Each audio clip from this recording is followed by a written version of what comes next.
Kazan का आसमान, जहां कभी तारे टिमटिमाते थे और हवाई जहाजों की गड़गड़ाहट सुनाई देती थी, अब ड्रोन की भिनभिनाहट से गूंज रहा था। पूर्वी यूक्रेन की खाइयों और युद्ध के मैदानों तक सीमित न रहकर युद्ध अब रूस के घर तक पहुंच गया था। 21 दिसंबर 2024 को संघर्ष ने एक नाटकीय मोड़ लिया, जो तोपों की आग और टैंक की लड़ाई की सामान्य लय से आगे बढ़ गया।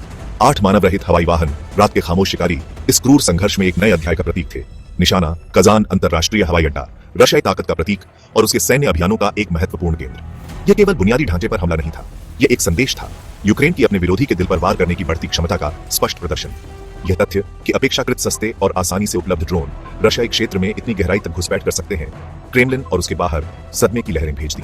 यह दुस्साहसी हमला अग्रिम पंक्तियों से दूर प्रतीत होता है कि सुरक्षित ठिकानों की भेद्यता और आधुनिक युद्ध की अप्रत्याशित प्रकृति को रेखांकित करता है। इस हमले के महत्व को समझने के लिए कजान अंतरराष्ट्रीय हवाई अड्डे के कंक्रीट और स्टील से आगे देखना होगा। अग्रिम पंक्तियों से 1000 किलोमीटर से अधिक और मास्को से 800 किलोमीटर पूर्व में स्थित कजान केवल एक परिवहन केंद्र से कहीं अधिक का प्रतिनिधित्व करता था।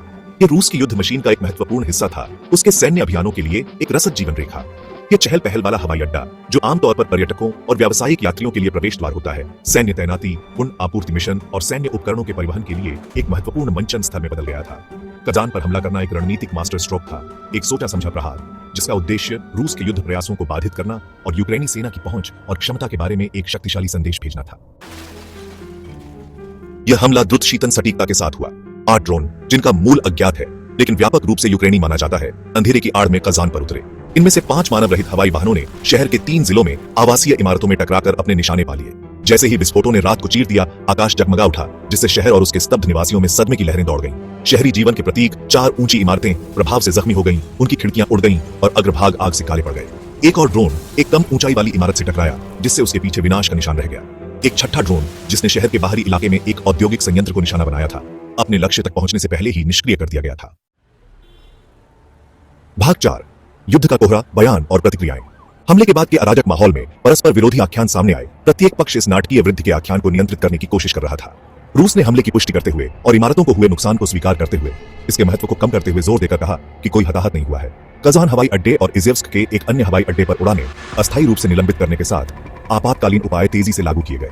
कजान में स्कूलों को चुनिंदा रूप से खाली करा दिया गया, जिससे बेचैनी और व्यवधान की भावना बढ़ गई। रशिया विदेश मंत्रालय की प्रवक्ता मारिया झखारोवा ने सावधानीपूर्वक दिए गए एक बयान में हमले की आतंकवादी कृत्य के रूप में निंदा की और कड़ी प्रतिक्रिया का संकल्प लिया।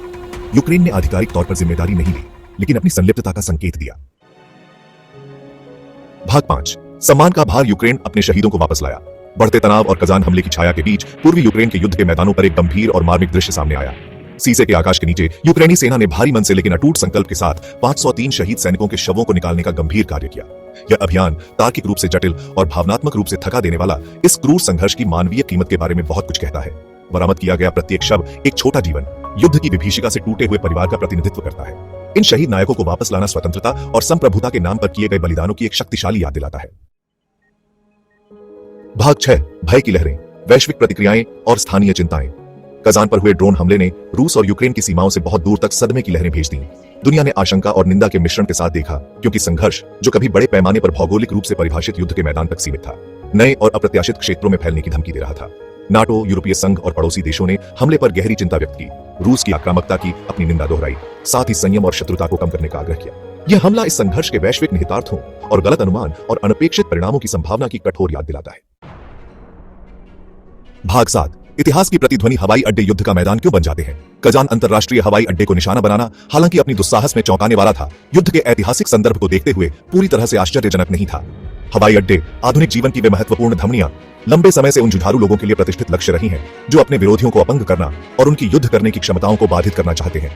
हवाई युद्ध के शुरुआती दिनों से हवाई अड्डों को रणनीतिक रूप से महत्वपूर्ण संपत्ति के रूप में मान्यता दी गई है। उनका विनाश या अक्षमता सैन्य टुकड़ी की गतिविधियों को बाधित कर सकती है, आपूर्ति के प्रवाह में बाधा डाल सकती है और शत्रु की शक्ति प्रदर्शित करने की क्षमता को पंगु बना सकती है। हवाई अड्डों की भेद्यता, जो अक्सर उजागर क्षेत्रों में स्थित होते हैं और हवा से आसानी से निशाना बनाए जा सकते हैं, ने उन्हें पूरे इतिहास में बारहमासी लक्ष्य बना दिया है।